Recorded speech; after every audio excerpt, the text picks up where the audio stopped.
ವಿಶೇಷ ಚೇತನರ ವಾರ್ತೆಗೆ ಸ್ವಾಗತ. ಸ್ನೇಹಿತರೆ, ಗ್ರಾಮ ಪಂಚಾಯಿತಿಗಳಲ್ಲಿ ವಿದ್ಯಾರ್ಥಿಗಳಿಗೆ ಒಂದು ಭರ್ಜರಿ ಆಫರ್ ನೀಡ್ತಾ ಇದ್ದಾರೆ. ಆ ಸುದ್ದಿ ಕುರಿತು ಇದೀಗ ತಾನೇ ನಮಗೆ ಒಂದು ಮಾಹಿತಿ ಲಭ್ಯವಾಗಿದೆ. ಅದನ್ನು ನಿಮಗೆ ತಿಳಿಸ್ತಾ ಹೋಗ್ತೀನಿ. ನಮ್ಮ ಚಾನಲ್ ಹೊಸದಾಗಿ ನೋಡ್ತಾ ಇರೋರು ವಿಶೇಷ ಚೇತನರ ವಾರ್ತೆ ಚಾನಲನ್ನು ಸಬ್ಸ್ಕ್ರೈಬ್ ಮಾಡಿಕೊಂಡು ಈ ವಿಡಿಯೋಗೆ ಒಂದು ಲೈಕ್ ಕೊಡಿ ಮತ್ತು ಹೈಪ್ ಬಟನನ್ನು ಪ್ರೆಸ್ ಮಾಡೋ ಮೂಲಕ ನಮಗೆ ಪ್ರೋತ್ಸಾಹ ನೀಡಿ.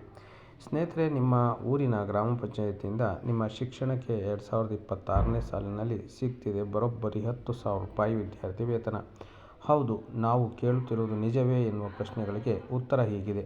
ಗ್ರಾಮೀಣ ಭಾಗದ ಮಕ್ಕಳ ವಿದ್ಯಾಭ್ಯಾಸಕ್ಕಾಗಿ ಸರ್ಕಾರ ಆಯಾ ಊರಿನ ಗ್ರಾಮ ಪಂಚಾಯಿತಿ ಮೂಲಕ ಮಕ್ಕಳ ವಿದ್ಯಾಭ್ಯಾಸವನ್ನು ಪ್ರೋತ್ಸಾಹಿಸಲು ಧಾವಿಸಿದೆ. ವಿದ್ಯಾರ್ಥಿ ವೇತನಕ್ಕೆ ಅರ್ಹ ಮತ್ತು ಆಸಕ್ತ ವಿದ್ಯಾರ್ಥಿಗಳು ನಿಗದಿಪಡಿಸಲಾದ ಅಂತಿಮ ದಿನಾಂಕದೊಳಗೆ ಅರ್ಜಿಯನ್ನು ಸಲ್ಲಿಸಿದಲ್ಲಿ ಮಾತ್ರ ಈ ಸ್ಕಾಲರ್ಶಿಪ್ ಮೊತ್ತ ನಿಮ್ಮದಾಗಿಸಿಕೊಳ್ಳಬಹುದು.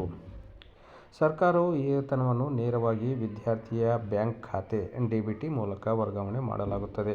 ಹಾಗಾಗಿ ವಿದ್ಯಾರ್ಥಿ ಮಿತ್ರರೇ, ಈ ಪ್ರೋತ್ಸಾಹ ಧನದ ಬಗ್ಗೆ ಯಾವುದೇ ಗೊಂದಲ ನಿಮಗೆ ಬೇಡ.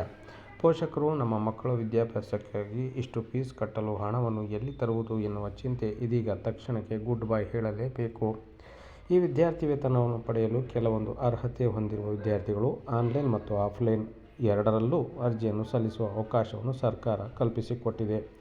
ಗ್ರಾಮ ಪಂಚಾಯಿತಿ ವಿದ್ಯಾರ್ಥಿ ವೇತನ ಯೋಜನೆ 2026.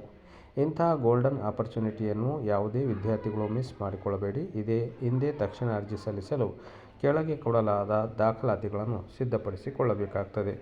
ಹಾಗಾದರೆ ಈ ವಿದ್ಯಾರ್ಥಿ ವೇತನದ ಕಿರು ಪರಿಚಯವನ್ನು ನಿಮಗೆ ಮಾಡಿಕೊಡ್ತಾ ಹೋಗ್ತೀನಿ. ಸ್ಕಾಲರ್ಶಿಪ್ ಹೆಸರು ಗ್ರಾಮ ಪಂಚಾಯಿತಿ ಮಟ್ಟದಲ್ಲಿ ನೀಡುವ ಸ್ಥಳೀಯ ಸಹಾಯಧನ. ಅರ್ಹತೆಯ ವಿದ್ಯಾರ್ಥಿಗಳು ಯಾರ್ಯಾರು ಅಂತ ನೋಡೋದಾದರೆ 8 ಮತ್ತು 10 ಮತ್ತು PUC, degree, post graduation, diploma, ITI, polytechnic, engineering, nursing ವಿದ್ಯಾರ್ಥಿಗಳು.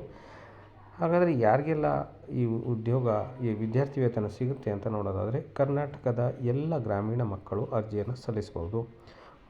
ಪ್ರೋತ್ಸಾಹಧನದ ಮೊತ್ತ ನೋಡೋದಾದರೆ 10,000 ರೂಪಾಯಿ ಇದೆ. ಅರ್ಜಿ ಸಲ್ಲಿಸುವುದು ವಿದ್ಯಾರ್ಥಿಗಳು ಆನ್ಲೈನ್ ಮತ್ತು ಆಫ್ಲೈನ್ ಮುಖಾಂತರ ಅರ್ಜಿ ಸಲ್ಲಿಸಬಹುದು.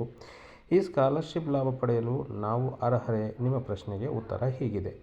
ಹೌದು, ವಿದ್ಯಾರ್ಥಿಗಳು ಕಡ್ಡಾಯವಾಗಿ ಕರ್ನಾಟಕ ರಾಜ್ಯದ ಗ್ರಾಮೀಣ ಪ್ರದೇಶದಲ್ಲಿ ಇರಬೇಕು. 7ನೇ ತರಗತಿ ಒಳಗಿನ ಯಾವುದೇ ವಿದ್ಯಾರ್ಥಿಗಳು ಈ ಪ್ರೋತ್ಸಾಹ ಧನ ಸಿಗುವುದಿಲ್ಲ. ಬದಲಾಗಿ 8ನೇ ತರಗತಿ ಮೇಲ್ಪಟ್ಟ ಎಲ್ಲ ವಿದ್ಯಾರ್ಥಿಗಳಿಗೂ ಹಾಗೂ PUC, ಯಾವುದೇ ಪದವಿ, ಡಿಪ್ಲೊಮೊ, ಸ್ನಾತಕೋತ್ತರ ಪದವಿ ಓದುತ್ತಿರುವ ಎಲ್ಲ ವಿದ್ಯಾರ್ಥಿಗಳು ಕೂಡ ನಿಮ್ಮ ಊರಿನ ಗ್ರಾಮ ಪಂಚಾಯಿತಿಯಿಂದ ಈ ಸ್ಕಾಲರ್ಶಿಪ್ ಮೊತ್ತವನ್ನು ಪಡೆಯಬಹುದು. ಕುಟುಂಬದ ವಾರ್ಷಿಕ ಆದಾಯವು 2 ಲಕ್ಷದಿಂದ 2.5 ಲಕ್ಷ ಒಳಗೆ ಇರಬೇಕು. ವಿದ್ಯಾರ್ಥಿಗಳು ಹಿಂದಿನ ಶೈಕ್ಷಣಿಕ ವರ್ಷದಲ್ಲಿ ತೇರ್ಗಡೆ ಹೊಂದಿರಬೇಕು. ಹಾಗೆ ಕನಿಷ್ಠ 50ರಷ್ಟು ಅಂಕವನ್ನು ಗಳಿಸಿರಬೇಕು. ವಿದ್ಯಾರ್ಹತೆ ನೋಡೋದಾದರೆ 8 ಮತ್ತು 10, PUC 1ನೇ ಮತ್ತು 2ನೇ ವರ್ಷ, degree, post graduation, diploma, ITI, engineering, nursing ಇತ್ಯಾದಿ ವಿದ್ಯಾರ್ಥಿಗಳಿಗೆ ಅರ್ಜಿ ಸಲ್ಲಿಸಲು ಅವಕಾಶ ಕಲ್ಪಿಸಲಾಗಿದೆ. ಹಾಗಾದರೆ ಈ ಯೋಜನೆಯ ಪರಿಣಾಮವನ್ನು ಸಹ ನಾವು ನೋಡಬೇಕಾಗ್ತದೆ. ಮಕ್ಕಳು ತಂದೆ ತಾಯಿಗೆ ಈ ಯೋಜನೆಯಿಂದ ಪ್ರೋತ್ಸಾಹಧನದಿಂದ ಆರ್ಥಿಕ ಹೊರೆ ದೊಡ್ಡ ಮಟ್ಟದಲ್ಲಿ ತಮ್ಮ ಮಕ್ಕಳನ್ನು ಉನ್ನತ ಶಿಕ್ಷಣಕ್ಕೆ ಕೊಂಡೊಯ್ಯಲು ಪ್ರೋತ್ಸಾಹಿಸುತ್ತದೆ. ಮಕ್ಕಳು ನಾನೇ ನನ್ನ ತರಗತಿಯಲ್ಲಿ ಟಾಪರ್ ಆಗಬೇಕೆನ್ನುವ ಹಂಬಲವನ್ನು ಹೆಚ್ಚಿಸುತ್ತದೆ. ಒಂದು ವೇಳೆ ಒಂದು ಪ್ರೋತ್ಸಾಹಧನದಿಂದ ಗ್ರಾಮೀಣ ಭಾಗದ ಹೆಣ್ಣು ಮಕ್ಕಳು ಇತ್ತೀಚಿನ ದಿನಗಳಲ್ಲಿ ತುಂಬನೇ ಶಿಕ್ಷಣದಿಂದ ವಂಚಿತರಾಗುತ್ತಿದ್ದಾರೆ. ಇಂತಹ ಸಂದರ್ಭದಲ್ಲಿ ಕರ್ನಾಟಕ ರಾಜ್ಯದಲ್ಲಿನ ತಮ್ಮ ಉನ್ನತ ಶಿಕ್ಷಣವನ್ನು ಮುಗಿಸಿ ದೇಶ ವಿದೇಶಗಳಲ್ಲಿ ತಮ್ಮ ಹೆಸರಿನ ಜೊತೆಗೆ ತಮ್ಮ ದೇಶದ ಹೆಸರನ್ನು ಕೂಡ ಅಗ್ರಸ್ಥಾನಕ್ಕೆ ಕೊಂಡೊಯ್ಯುತ್ತಾರೆ. ಗ್ರಾಮ ಪಂಚಾಯಿತಿಗಳು ವಿದ್ಯಾರ್ಥಿಗಳಿಗೆ ಇಂತಹ ಒಂದು ಅತ್ಯುತ್ತಮ ಸ್ಕಾಲರ್ಶಿಪ್ ವಿತರಣೆ ಮಾಡುವುದರಿಂದ ಗ್ರಾಮೀಣ ಭಾಗದ ಮೂಲೆ ಮೂಲೆಯಲ್ಲಿರುವ ಪ್ರತಿಯೊಬ್ಬ ವಿದ್ಯಾರ್ಥಿಯು ಬೆಳೆಯುವುದರ ಜೊತೆಗೆ ತಮ್ಮ ಗ್ರಾಮವೂ ಕೂಡ ಅಭಿವೃದ್ಧಿಯಲ್ಲಿ ಮೇಲುಗೈ ಸಾಧಿಸುತ್ತಾ ಹೋಗುತ್ತದೆ. ವಿಶೇಷವಾಗಿ ಪರಿಶಿಷ್ಟ ಜಾತಿ, ಪರಿಶಿಷ್ಟ ಪಂಗಡ ಮತ್ತು ಆರ್ಥಿಕವಾಗಿ ಹಿಂದುಳಿದ ವರ್ಗಗಳ ವಿದ್ಯಾರ್ಥಿಗಳಿಗೆ ಈ ಒಂದು ಸ್ಕಾಲರ್ಶಿಪ್ ತಲುಪುವುದರಿಂದ ಸಮಾಜದ ಎಲ್ಲ ಮಕ್ಕಳು ಸ್ಥಿರವಾಗಿ ಸಮಾನವಾದ ಶಿಕ್ಷಣವನ್ನು ಪಡೆದುಕೊಳ್ಳುತ್ತಾರೆ.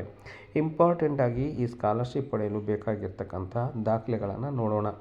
ವಿದ್ಯಾರ್ಥಿಗಳು ಈ ಒಂದು ಸ್ಕಾಲರ್ಶಿಪ್ಗೆ ಅರ್ಜಿ ಸಲ್ಲಿಸುವ ಮೊದಲು ಈ ಅಗತ್ಯ ದಾಖಲಾತಿಗಳನ್ನು ಈಗಲೇ ಸಿದ್ಧಪಡಿಸಿಕೊಳ್ಳುವುದು ಒಳ್ಳೆಯದು.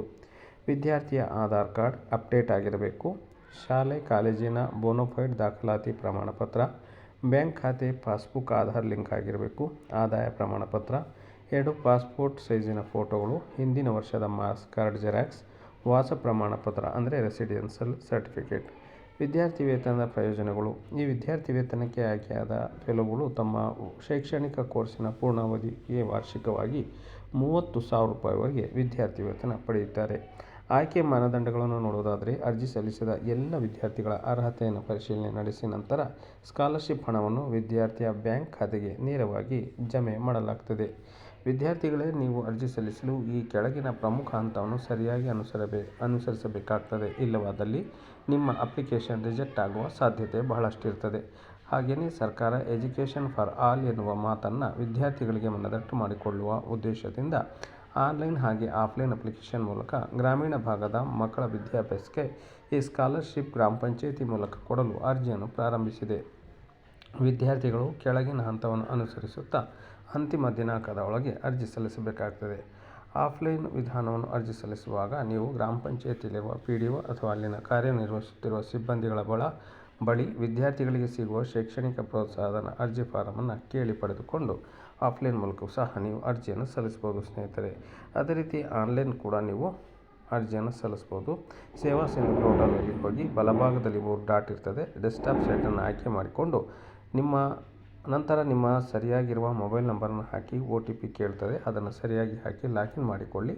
ಅಪ್ಲೈ ಫಾರ್ ಸರ್ವಿಸ್ ಅಂತ ಹೇಳ್ಬಿಟ್ಟು ಕ್ಲಿಕ್ ಮಾಡಿ ಬಾಕ್ಸ್ನಲ್ಲಿರುವ ಇನ್ಆಕ್ಟಿವ್ ಎಂದು ಟೈಪ್ ಮಾಡಿ ಓಪನ್ ಆದ ಅರ್ಜಿಯನ್ನು ನಿಮ್ಮ ಹೆಸರು, ಕಾಲೇಜು, ಬ್ಯಾಂಕ್ ವಿವರ ಭರ್ತಿ ಮಾಡಿ ಹಾಗೆಯೇ ನೀವು ತೆಗೆದುಕೊಂಡು ಹೋದ ಫೋಟೋವನ್ನು ಅಪ್ಲೋಡ್ ಮಾಡಿ ಕೊನೆಯಲ್ಲಿ ಸಬ್ಮಿಟ್ ಬಟನ್ ಇರ್ತದೆ. ಕೆಳಗೆ ಪ್ರೆಸ್ ಮಾಡಿ ಮೊಬೈಲ್ ಬರುವಂಥ ಅರ್ಜಿ ಸಂಖ್ಯೆಯನ್ನು ಸ್ಕ್ರೀನ್ಶಾಟ್ ಮಾಡಿ ತೆಗೆದುಕೊಳ್ಳಿ. ಸ್ನೇಹಿತರೆ, ಈ ಯೋಜನೆಯ ಪ್ರಮುಖ ಉದ್ದೇಶ ನಿಮ್ಮನ್ನೆಲ್ಲರನ್ನು ಕೂಡ ಶಿಕ್ಷಣದಲ್ಲಿ ಕೊಂಡೊಯ್ದು ದೇಶ ರಾಷ್ಟ್ರ ಮಟ್ಟದಲ್ಲಿ ಒಳ್ಳೆಯ ಒಂದು ಉನ್ನತ ಸ್ಥಾನಕ್ಕೆ ಕೊಂಡೊಯ್ಯುವಂಥ ಯೋಜನೆ ಇದಾಗಿದ್ದು, ನಿಮ್ಮ ಗ್ರಾಮ ಪಂಚಾಯಿತಿಯಲ್ಲಿ ಸಿಗುವ ಈ ಸ್ಕಾಲರ್ಶಿಪ್ಪನ್ನು ನೀವೆಲ್ಲ ಬಳಸ್ಕೋಬೇಕಂತ ಹೇಳ್ತಾ ಇವತ್ತಿನ ವಿಡಿಯೋವನ್ನು ಮುಗಿಸ್ತಾ ಇದ್ದೀನಿ. ಜೈ ಹಿಂದ್, ಜೈ ಕರ್ನಾಟಕ.